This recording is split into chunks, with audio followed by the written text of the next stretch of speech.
Hey guys, I'm Dimension Jump and today I'll be ranking all of the hand abilities from least favourite to favourite.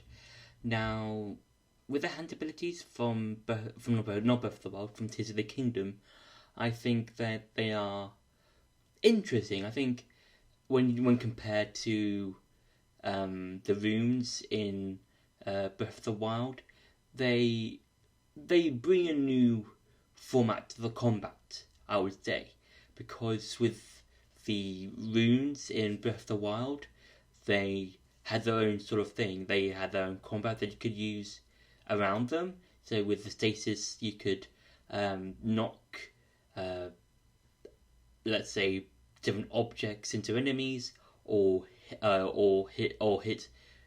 use your weapons with the against frozen enemies, that kind of thing. And with the abilities in Tears of the Kingdom, they they are all bringing their own sort of unique way of fighting and stuff like that. So I'll just be ranking them from my least favorite to my favorite, with five being my least favorite and one being my favorite. So for number five is Ultra Hand. Now Ultra Hand, I would say, is probably my least used one. I would say it's not a, in terms of how I've used the other ones in the game. I would say that the Ultra Hand ability is probably my least used one because I've only mainly, in terms of just running about Hyrule, it's probably my least used one. But I have mainly used it in shrines and stuff. But it's fine, I guess. I do like fusing or putting stuff together from time to time. It's just that out of all of the other abilities in the game, it's my least used one, and yeah, I haven't.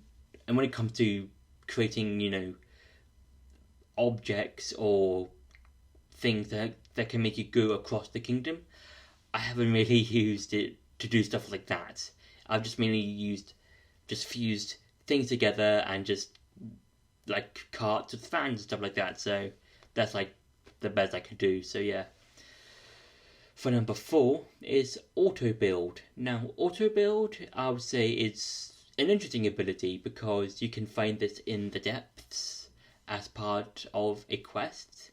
And what I like about this is that throughout parts of the game, mainly in the depths, you can find schematics of various things to build or to auto build, as the name suggests. And what it does, it'll make this sort of like huge circle, and and depending on what materials you'll have, it will either bring the materials out of thin air, or bring in all the necessary materials towards each other, and then you can build them like that. And it is fun.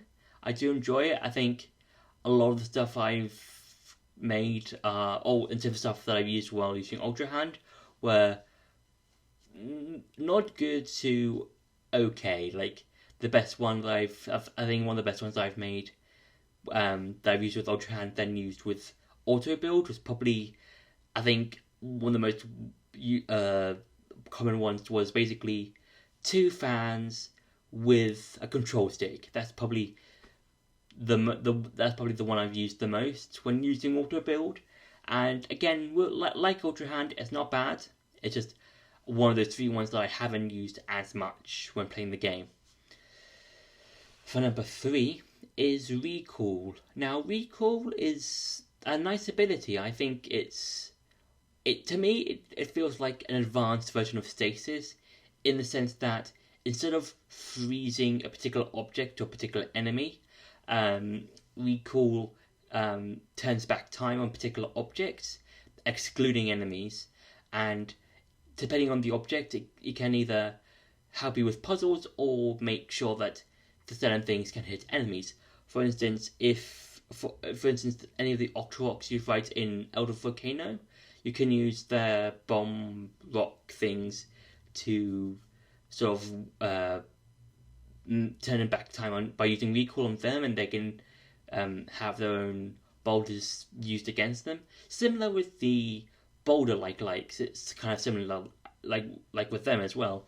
And I think this is one of those funnier abilities in the sense that there's so much possibility you can do with recall depending on your situation and depending on who you're fighting and stuff like that. You can use recall to basically just have fun, and you can either depending on the situation, you can either go to the Sky Islands if you find any of those blocks that fall from the sky, or use various like weapons and stuff on enemies. Because I remember seeing either on YouTube or Twitter, someone had used Ultra Hand to move a huge weapon about to hit a Hinox, then used recall to basically make it go back in time and hit the Hinox again some more. So it's one of those abilities that's really funny in certain situations.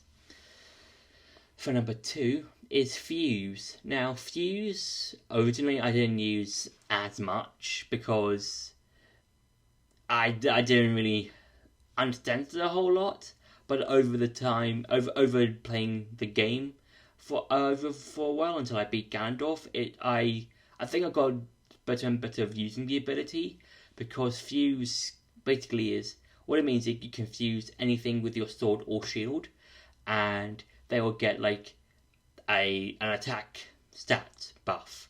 So if, for instance, if you get a material, let's say a Bokoblin horn that's 15 damage, let's say, and you have a wooden stick that's 5, and if you fuse those two things together, you'll get a weapon of a base stat of 20, and that's really cool. And I think that helps the game a lot more, because you're not relying on big powerful weapons that you might have gotten in Breath of the Wild and might have kept until you might have fought a boss or something.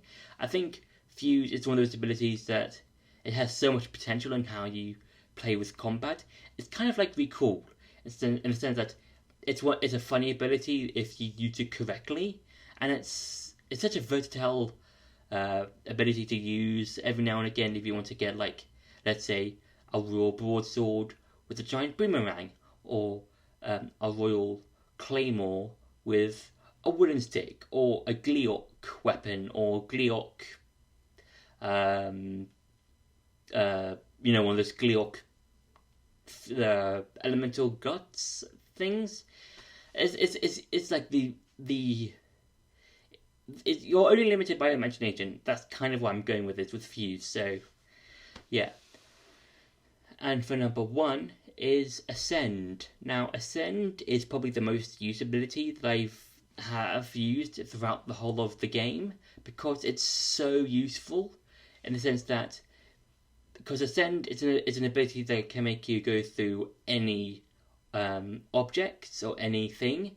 For instance, if you are in a cave and it's raining, and if you want to get to a shrine which is above you and it's raining, you can use Ascend to go through the cave to get to the shrine, which is very useful, because Ascend is basically just a get out of jail free card when it comes to certain things like the rain. And you can use it if let's say you want to go back to the surface of a particular area, like a cave or some part of the depths.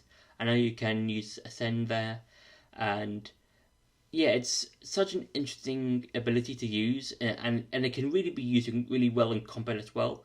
For instance, if you're fighting against the stone taluses, you can use the Ascend ability to just go through the stone talus and then just go straight to the ore deposit. So Ascend is a really useful ability, depending on, again, I know I'm repeating myself, but it's one of those abilities that is really good with certain combat parts and stuff like that, and different enemy encounters, and it's just so useful. I really enjoy using Ascend, and it's probably my use. It's kind of similar with the Status Plus in Breath of the Wild, where with that one, that was my used one, or most used one in that game.